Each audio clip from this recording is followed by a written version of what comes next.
Speed Maharashtra top 10 news बुलेटिनचे मुख्य प्रायोजक आहेत महाराष्ट्रातील अग्रगण्य सुवर्णपेढी Chandukaka Saraf and sons private limited. Speed Maharashtra top 10 news बुलेटिनचे सहप्रायोजक आहेत ॲक्रोपोलिस सिस्टीम प्रायव्हेट लिमिटेड। नमस्कार, स्पीड न्यूज लाईव्ह 24 मध्ये आपलं स्वागत। आपण पाहणार आहोत speed Maharashtra top 10 news bulletin. महाराष्ट्राचे राज्यपाल भगतसिंह कोश्यारी यांचा राजीनामा राष्ट्रपतींनी मंजूर केल्यामुळे महाविकास आघाडीने आज बोलवलेल्या बैठकीत आनंदोत्सव साजरा केला। गुरुवारी दीक्षांत समारंभादिवशी शिवाजी विद्यापीठात शिवाजी महाराजांच्या पुतळ्याला अभिवादन करण्याचा निर्णय देखील यावेळी घेण्यात आलाय। याशिवाय 16 फेब्रुवारीला देण्यात आलेली कोल्हापूर बंदची हाक देखील मागे घेण्यात आली आहे। आज रविवारी नाथागोळे तालमीजवळील सुप्रभा मंच कार्यालयात बोलवलेल्या व्यापक बैठकीत काँग्रेस, राष्ट्रवादी काँग्रेस, शिवभक्त लोक आंदोलन समितीचे नेते आणि कार्यकर्ते उपस्थित होते। यावेळी बोलताना काँग्रेसचे शहराध्यक्ष सचिन चव्हाण यांनी भगतसिंह कोश्यारी यांचा राज्यपाल पदाचा राजीनामा घेतला गेल्यानं या आंदोलनाला यश आल्याचं सांगितलंय। महाविकास आघाडीचे सर्व घटक पक्ष आणि इतर सर्व संघटना सगळ्यांनी मिळून त्या कोश्यारीचं स्वागत कोल्हापुरी पायतानानं करायचं, कारण या महाराष्ट्राच्या भूमीचा कायम त्याने या ठिकाणी अपमान करायचा आणि वेगळ्या विचारानं प्रेरित होऊन हा कोश्यारी या ठिकाणी आला होता महाराष्ट्रामध्ये आणि त्यानं आपली विचारसरणी या ठिकाणी रुजवण्याचा वेगळ्या पद्धतीने विचार केला होता आणि त्या पद्धतीने ते वागत होते। परंतु कोल्हापूरची कळ काढल्यानंतर काय होते हे सगळ्या महाराष्ट्राला जुना इतिहास जर बघितला तर वेगवेगळ्या नेत्यांना सुद्धा वेगवेगळ्या पद्धतीचे या ठिकाणी आपल्याला दिसून येईल की कोल्हापूरची जनता ही स्वाभिमानी जनता आहे, कुणालाही घाबरणारी जनता नाही। आणि या जनतेने जो घेतलेला निर्णय आहे या निर्णयाच्या अनुषंगाने केंद्र शासनानं या ठिकाणी गांभीर्याने विचार करून लॉ अँड ऑर्डर असेल आणि माझं स्पष्ट मत आहे कोल्हापूरच्या जनतेला घाबरून, कारण कोल्हापूरची जनता ज्या वेळेला रस्त्यावर उतरते त्यावेळेला ही जनता नुसती कोल्हापूरची राहत नाही, हा सगळा संपूर्ण महाराष्ट्र पेटून उठतो हे त्यांना माहिती आहे आणि म्हणूनच त्यांनी त्याचा राजीनामा स्वीकारला आणि त्याला घरी बसवलेला आहे। हा संपूर्ण कोल्हापूरच्या जनतेचा विजय आहे असं म्हटलं तर वावगं ठरणार नाही। छत्रपतींच्या आम्ही उद्या छत्रपतींच्या पुतळ्याला अभिवादन करायला सर्वजण जाणार आहोत, कारण आम्ही कोल्हापूरकर सगळे एक आहोत हे या ठिकाणी मी दाखवणार आहे आणि म्हणूनच उद्या महाराजांच्या पुतळ्याला आम्ही त्या ठिकाणी पुष्पहार अर्पण करून अभिवादन करून उद्या आम्ही आनंदोत्सव साजरा करणार आहे। आणि त्याचबरोबर आता मुळीक साहेबांनी सांगितलं तर 16 तारखेचा बंद आम्ही या ठिकाणी मागं घेतलेला आहे। पुन्हा एकदा सांगतो 16 तारखेचा बंद आम्ही मागं घेतलेला आहे आणि उद्या महाराजांच्या पुतळ्याला अभिवादन करण्यासाठी 11 वाजता आम्ही जमणार आहोत शिवाजी युनिव्हर्सिटी। यावेळी राष्ट्रवादी काँग्रेसचे शहराध्यक्ष आणि सर्वपक्षीय समितीचे नियंत्रक आर.के. पवार, वसंतराव मुळीक, काँग्रेसचे प्रदेश सरचिटणीस गुलाबराव घोरपडे, विक्रम जरग, अशोकराव भंडारे, वसंतराव चव्हाण, उदय पवार, दुर्वास कदम, कादर मलबारी, रफिक शेख, लीला धुमाळ, वैशाली महाडिक, हेमलता माने, अनुराधा मांढरे, मंगल खुडे, शुभांगी साखरे, जाहिदा मुजावर यांच्यासह पदाधिकारी उपस्थित होते। राज्यघटनेची पायमल्ली आणि महापुरुषांचा वारंवार अवमान करणारे राज्यपाल भगतसिंह कोश्यारी यांची राज्याच्या राज्यपाल पदावरून उचलबांगडी करण्यात आली आहे।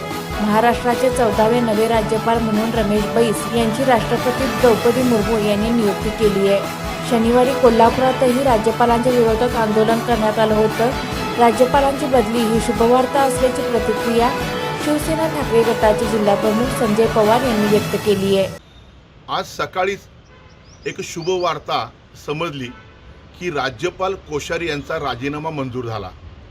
खरं तर हा राजीनामा मंजूर व्हायला आणि राजीनामा द्यायला खरं तर हा उशीरच झाला आणि उशीर झाल्यामुळं ह्या महाराष्ट्राच्या पुरोगामी महाराष्ट्राचं खूप नुकसान झालं।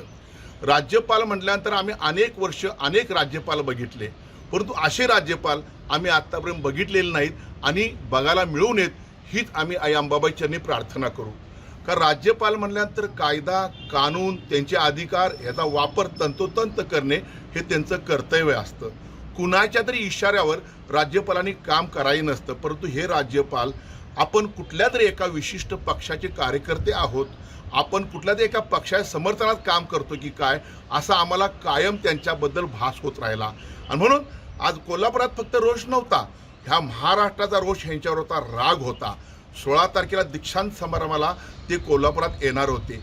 ज्या विद्यापीठाचं नाव शिवाजी विद्यापीठ आहे ह्या छत्रपती शिवरायांचा, आमच्या आराध्य दैवताचा ह्या राज्यपालांनी अनेक वेळा तिने अवमान ठरवून केला होता, अनेक वेळा. म्हणून आमचा राग होता. कानून, कायदा, कार्यपद्धती तर राग होताच. आणि मग छत्रपती शिवरायांचा अवमान करून तुम्ही शिवाजी विद्यापीठात दीक्षांत समारंभात जर येणार असाल तर कोल्हापुरात आम्ही तुम्हाला येऊ देणार नाही, चले जाओ कोश्यारी, अशी आम्ही हाक दिली होती. आणि 3 टप्पे आम्ही केले होते. काल जेल भरो आंदोलन सुद्धा आम्ही केलं होतं. आणि ते आले असते तर कोल्हापूर आम्ही बंदची हाक देऊन त्यांचा निषेध करणार होतो. आणि शिवाजी महाराजांबद्दल, आमच्याबद्दल, शिवाजी महाराजांबद्दल किती आदर आहे. सगळ्यात श्रेष्ठ जर कोण्या महाराष्ट्रात असेल तर छत्रपती शिवाजी महाराज ही ह्या महाराष्ट्राची भूमिका आहे, पक्षाची भूमिका ही. आणि म्हणून राज्यपालांचा राजीनामा मंजूर झाला, हे अत्यंत चांगलं घडलेलं आहे. पुन्हा आम्हाला जे राज्यपाल मिळणार आहेत ते चांगले मिळवून देत, महाराष्ट्राचे हिताचे मिळवून देत, कायदा आणि कानून पाळणारे मिळावेत, हीच मला अपेक्षा आहे. चालक आणि वाहक पदी भरती प्रक्रियेची सन 2019 साली जाहिरात प्रसिद्ध करण्यात आली होती. पात्र उमेदवारांना वाहन चाचणी, वैद्यकीय तपासणीसारख्या पुढील प्रक्रियेसाठी बोलवण्यात आलं होतं. मात्र कोविड कालावधीमुळे निवड झालेल्या 383 कर्मचाऱ्यांना नियुक्तीपत्र देण्यात आली नव्हती. निवड चाचणी झाली, तपासण्या झाल्या, पण नियुक्तीपत्र हातात न आल्यानं या उमेदवारांना अनेक समस्यांना सामोरे जावे लागत होते. निवड झालेल्या उमेदवारांनी राज्य नियोजन मंडळाचे कार्यकारी अध्यक्ष राजेश क्षीरसागर यांची भेट घेतली होती. याबाबत तात्काळ क्षीरसागर यांनी 2 महिन्यापूर्वी मुख्यमंत्री एकनाथ शिंदे यांच्याशी संपर्क साधून एसटी महामंडळाच्या विभाग नियंत्रकाशी बैठक घेतली होती. हा प्रश्न 2 महिन्यात निकाली काढण्याची ग्वाही दिली होती. क्षीरसागर यांनी केलेल्या पाठपुराव्यास यश आले असून सन 2019च्या जाहिरातीतून निवड झालेल्या 383 चालक वाहक उमेदवारांची नियुक्तीपत्रे एसटी महामंडळाकडून काढण्यात आली आहेत. आज देवस्थान समितीच्या माजी कोषाध्यक्षा वैशाली क्षीरसागर यांच्या हस्ते प्राथमिक स्वरूपात उमेदवारांना नियुक्तीपत्रे शिवसेना जिल्हा मध्यवर्ती कार्यालय शनिवार पेठ इथं देण्यात आली. यावेळी चालक वाहकांच्या उदरनिर्वाहाचा प्रश्न मार्गी लावल्याचं समाधान असल्याचं वैशाली क्षीरसागर यांनी सांगितलं. 2019 सालपासून एसटी महामंडळाची भरतीची प्रक्रिया चालू झालेली होती. खरं कोरोनाच्या काळामुळे ही प्रक्रिया लांबणीवर पडली गेली. मुख्यमंत्री साहेब आपले एकनाथ शिंदे साहेब व राज्य नियोजन मंडळाचे कार्यकारी अध्यक्ष राजेश क्षीरसागर साहेबांच्या कार्य करण्यात आली व यात 384 लोकांचा सहभाग होता आणि त्यात 384 लोकांना आता हे नियुक्तीचं पत्र आज आम्ही देण्यात आलेलं आहे. 4 वर्षापूर्वी भरती झाली होती, मात्र हाताला काम नसल्यानं आम्ही निराश झालो होतो. राज्य नियोजन मंडळाचे कार्यकारी अध्यक्ष राजेश क्षीरसागर यांच्या प्रयत्नाने आम्हाला आयुष्यभराची भाकरी मिळाल्याच्या भावना चालक तथा वाहक बाबूराव कांबळे यांनी व्यक्त केल्या. माझे नाव बाबूराव राघू कांबळे. तरी साहेबांनी 2019 पासून पेंडिंग असलेला विषय जवळजवळ 2-3 वेळा आमचं मेडिकल झालं, त्याच्यानंतर 2-3 वेळा ट्रेनिंग सुद्धा झालं, त्यानंतर एमओ टेस्ट होऊन सुद्धा थांबवला काही म्हणजे काम हे. आणि साहेबांनी त्या 2 महिन्यात पाठपुरावा करून साहेबांनी आम्हाला सांगितले की 2 ते 2.5 महिन्यात तुमचा विषय क्लिअर करतो. तसा क्लिअर झाला विषय आणि नियुक्तीपत्र आम्हाला काल म्हणजे परवा शुक्रवारी दिलीत आम्हाला नियुक्तीपत्र. आणि साहेबांच्या वाढदिवसानिमित्त आम्ही म्हणतो आम्हाला साहेबांच्या वाढदिवसानिमित्त आम्हाला नियुक्तीपत्र द्या, पण ते काय हे झालं नाही. काहीतरी विषय तांत्रिक ऑफिसचा काहीतरी विषय असणार, त्यामुळे पेंडिंग पडला विषय आणि त्यावेळी ते काही घडलं नाही. आणि आमच्या पोटापाण्याचा निर्वाह म्हणजे राज्य नियोजन मंडळाचे अध्यक्ष राजेश क्षीरसागर साहेब यांनी काम आमचं मार्गी लावल्याबद्दल आभार मानतो. यावेळी विभागीय वाहतूक नियंत्रक उत्तम पाट, शिवसेना महिला आघाडी महानगर प्रमुख मंगलाताई साळोखे, नियुक्त पत्र प्राप्त उमेदवार रवींद्र कांबळे, राहुल वांद्रे, इंद्रजित डूम, संदीप पाटील, रणधीर कांबळे, शरद तळेकर उपस्थित होते. कोल्हापूर जिल्हा दूध उत्पादक संघ गोकुळने म्हैस आणि गाय दूध खरेदी दरात प्रति लिटर 2 रुपयांची वाढ केल्याची माहिती गोकुळ दूध संघाचे अध्यक्ष विश्वास पाटील यांनी दिली आहे. गेल्या 1.5 वर्षात म्हैस दूध उत्पादक शेतकऱ्यांना प्रति लिटर 10 रुपये तर गाय दूध उत्पादकांना 11 रुपयांची वाढ दिल्याचेही यावेळी पाटील म्हणाले. राज्यातील दूध संघांनी म्हैस आणि गाय दूध विक्री दरात वाढ करण्याचा निर्णय घेतल्यानंतर गोकुळनेही विक्री दरात प्रति लिटर 2 रुपयांची वाढ केली आहे.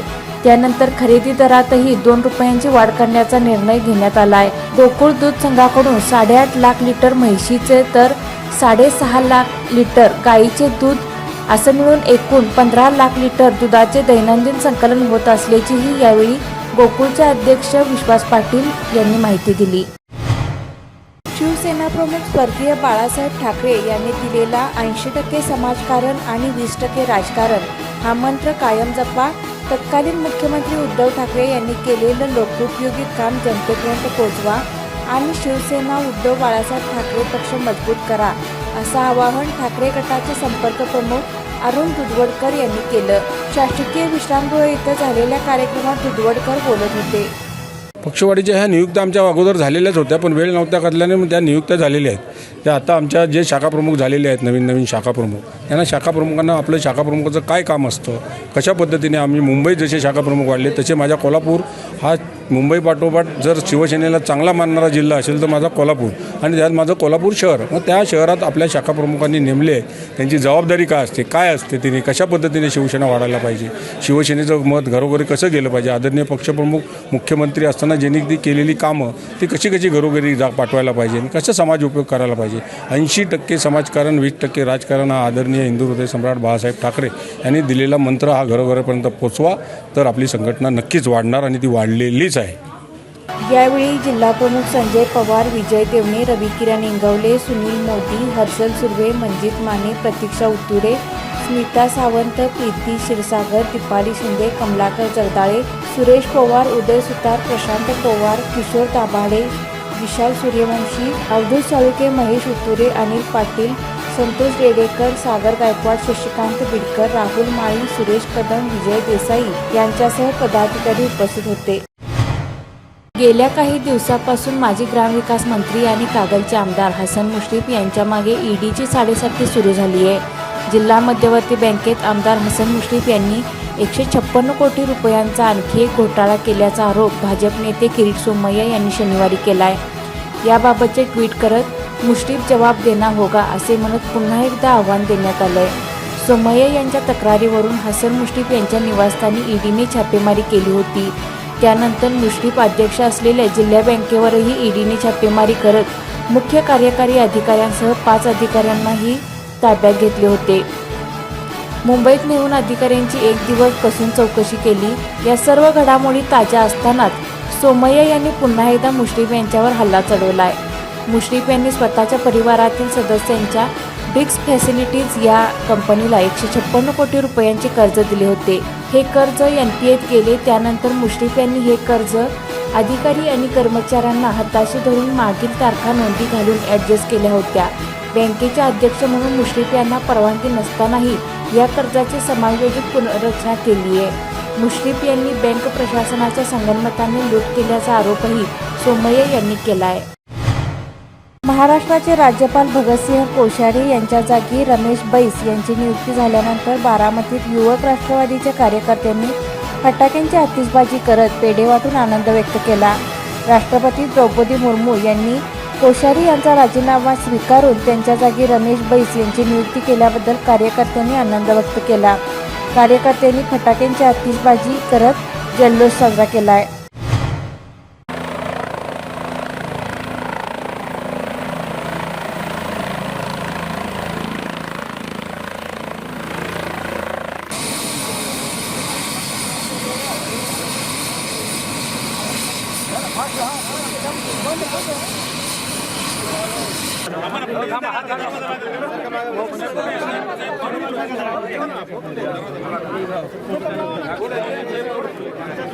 कार अपघातानंतर पहिल्यांदाच धनंजय मुंडे हे परळी शहरामध्ये दाखल झाले. आपल्या लाडक्या नेत्याला पाहण्यासाठी परळी शहर आणि मतदारसंघातील शेकडो नागरिकांनी हेलिपॅडवर गर्दी केली होती. आज परळीत राष्ट्रवादीच्या वतीनं माजी मंत्री आणि राष्ट्रवादीचे आमदार धनंजय मुंडे यांची भव्य मिरवणूक काढण्यात येणार असून जाहीर सभा देखील होणार आहे. दरम्यान जाहीर सभेत धनंजय मुंडे काय बोलणार याकडे राज्याचं लक्ष लागलंय. हिंदूंनी प्रांतवाद आणि जातीयवाद न मानता छत्रपती शिवाजी महाराज यांच्या भगव्या झेंड्याखाली एकत्र यावं. हिंदुत्वाच्या रक्षणासाठी सकल हिंदू बांधवांनी एकत्रित येऊन हिंदू समाज एकसंघ ठेवावा असं आवाहन कालीचरण महाराज यांनी केलं. पुणे जिल्ह्यातील तळेगाव दाभाडे इथं आयोजित हिंदू जनगर्जना मोर्चावेळी ते प्रसार माध्यमांच्या प्रतिनिधींशी बोलत होते.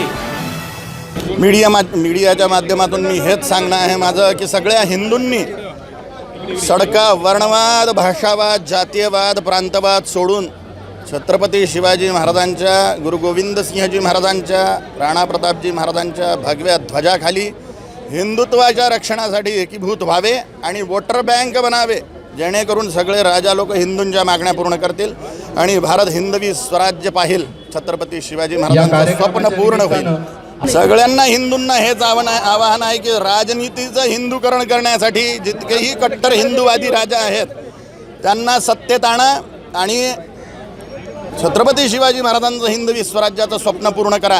जे लोक हिंदुत्व सोडून सिंहासनावर बसण्यासाठी राजनीतीत नाना प्रकारचे डावपेच करत आहेत नुसत्या सत्तेसाठी, त्यांना चांगलं ओळखून राहिले महाराष्ट्राचे लोक. आता पुढे येणाऱ्या निवडणुकीत त्यांना चांगला धडा शिकविला जाईल असं महाराष्ट्राच्या लोकांकडून दिसत आहे. महाराष्ट्राच्या लोकांना माझं आवाहन आहे की जो हिंदू हित की बात करे उसी को हम मतदान करे. त्यांनाच सत्तेत बसवा जे हिंदू हिताची गोष्ट करत आहेत. नुसत्या सत्तेच्या लालसापोटी कोणाशीही हिंदू द्रोह्यांशी संगनमत करून जे सत्तेत बसले होते आणि नंतर पडले त्यांना कदापिही पुन्हा सत्तेत बसू देऊ नका असं मी हिंदूंना आवाहन करतो. ओम काली. शनिवारी पोस्टानजीक दुचाकीची धडक होऊन जखमी झालेल्या 38 वर्षीय सागर मनोहर पाटील यांचा उपचारादरम्यान मृत्यू झालाय. शुक्रवारी रात्री 12:30च्या सुमारास हा अपघात घडलाय. यामध्ये शिवप्रसाद सुरेंद्र कामत हा तरुण जखमी झाला असून सागर पाटील हे दुचाकीवरून रंकाळा येथे घरी चालले होते. शनिवारी पोस्टाच्या समोर त्यांच्या आणि शिवप्रसाद कामत यांच्या दुचाकीची समोरासमोर धडक झाली. डोक्याला गंभीर दुखापत झाल्याने त्यांना उपचारासाठी CPR मध्ये दाखल करण्यात आलं. मात्र उपचार सुरू असताना शनिवारी दुपारी त्यांचा मृत्यू झालाय. सागर पाटील हे कॅमेरामन होते. त्यांच्या मागे पत्नी, मुलगा, मुलगी, आई असा परिवार आहे. स्पीड महाराष्ट्र टॉप 10 न्यूज बुलेटिनचे मुख्य प्रायोजक होते महाराष्ट्रातील अग्रगण्य सुवर्णपेढी Chandukaka Saraf and sons private limited. Speed Maharashtra top 10 news बुलेटिनचे सहप्रायोजक होते ASPL Agropolis system private limited.